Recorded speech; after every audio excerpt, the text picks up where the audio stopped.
The year is 2247. Humanity has been part of the Galactic Community for exactly 47 years.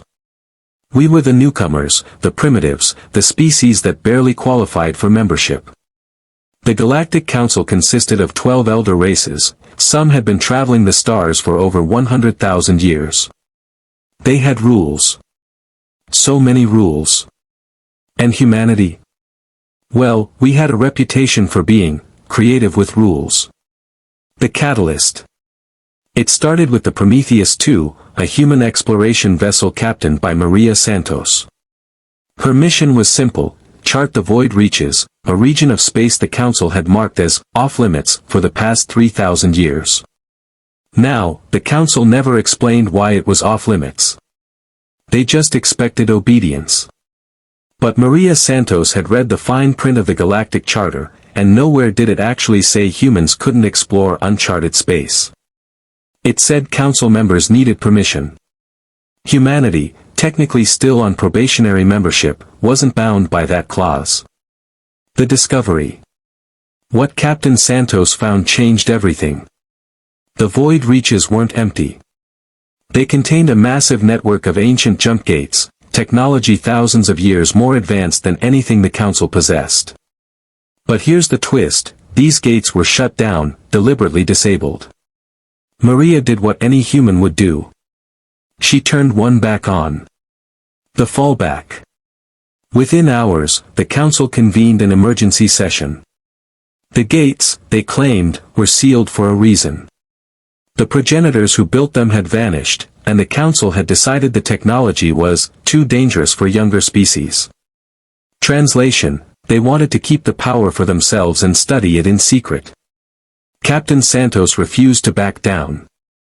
She released all the gate coordinates to every species in the galaxy, not just Council members. She made the discovery public. Act 2, the ban, 4 to 7:30. The Council's response. The Council was furious.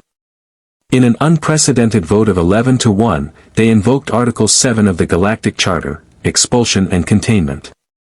Humanity was banned from the Galactic Community.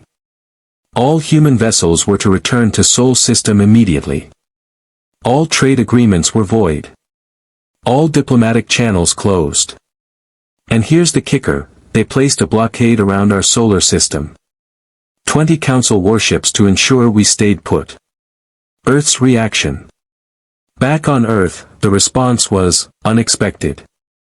The Council thought we'd beg for forgiveness. Instead, the United Earth government called an emergency session and passed the Prometheus Protocol. If the Council wanted humanity contained, they'd have to work for it. What they didn't know about us. See, the Council made assumptions based on their own species. When the VRNN were contained 30,000 years ago, they accepted their fate peacefully. When the Keleth challenged the Council 12,000 years ago, they fought for a decade before surrendering. But humanity? We're different. We're the species that looked at the impossible and said, watch this. The preparation montage. Over the next 6 months, something remarkable happened across Sol System. Mars shipyards doubled production, building vessels in secret using asteroid mining facilities. Luna became a massive research facility, reverse engineering every piece of alien tech we'd ever acquired. Earth's governments unified in ways they never had before, because nothing unites humans like being told we can't do something. And those progenitor gates? We'd already downloaded every schematic before the Council shut down our access. Act 3, the Breakout, 7:30 to 11 o'clock. The plan. 9 months after the ban, humanity was ready. Operation Exodus wasn't about one ship sneaking past the blockade. It was about 200 ships leaving simultaneously through 50 different vectors.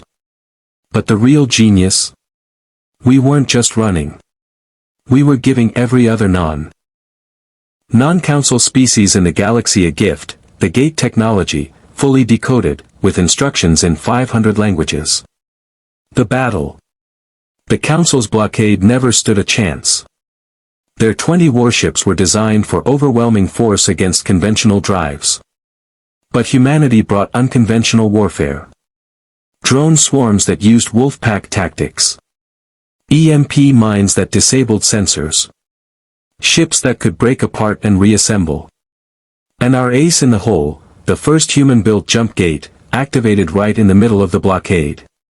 The Council ships tried to respond, but they were fighting a playbook that didn't exist. Humans had spent millennia fighting each other. We knew every dirty trick, every psychological warfare technique, every way to exploit an opponent's assumptions. The escape. Within 4 hours, 197 of the 200 human ships made it through. And they didn't just scatter. They went to every corner of the galaxy, sharing gate technology with anyone who wanted it. The Council's monopoly on fast travel shattered overnight. The galaxy's response. Remember all those species the Council had kept under their thumb for millennia? The ones who paid massive fees to use Council-controlled gates. The ones who accepted junior member status because they had no choice. They activated their own gates. Within a month, 40 new species achieved FTL independence. The Council's carefully controlled hierarchy collapsed. Act 4, The Aftermath, 11 to 1400 hours. 6 months later. The Council tried to maintain their ban, but it was unenforceable. Human ships were everywhere, and we'd become the galaxy's most popular trading partners. Why? Because we didn't charge monopoly prices, and we actually shared technology instead of hoarding it. The Council called another emergency session. This time, the vote was different. The apology that wasn't. Council Ambassador Vrelnax approached the United Earth government with a proposal. Humanity's ban would be reconsidered if we agreed to stop sharing gate. Technology.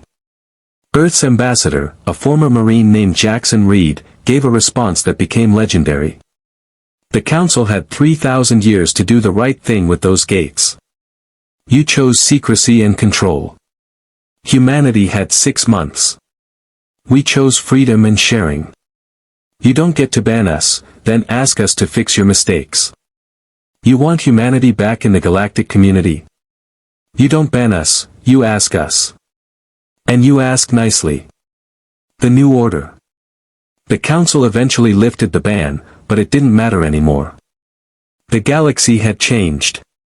The old hierarchy was broken. A new galactic assembly formed, one where humanity held a founding seat, along with 50 other species the Council had kept marginalized. The Council still exists, but they're no longer the supreme authority. They're just another voice at the table. Captain Santos. As for Maria Santos, she never stopped exploring. Last anyone heard, she'd discovered 3 more Progenitor sites and was working on translating their language. The Council formally requested she share her findings. She told them she'd think about it. Conclusion, 14 to 1500 hours. The lesson. So what did the Council learn? That banning humanity wasn't a punishment, it was a challenge. And humans have never backed down from a challenge in our entire history. They tried to contain the species that split the atom, walked on their own moon, and sent probes beyond their solar system before achieving FTL. The species that looked at the darkness of space and decided to dive in anyway. Final thoughts. The Council's first mistake was thinking humanity would obey. Their second mistake was thinking we'd stay down. Their third mistake. Underestimating what happens when you tell humans something is impossible. Because we've built our entire civilization on proving that wrong. Call to action. If you enjoyed this story, smash that like button and subscribe for more epic sci-fi content. Drop a comment telling me, what would you have done if you were on the Galactic Council?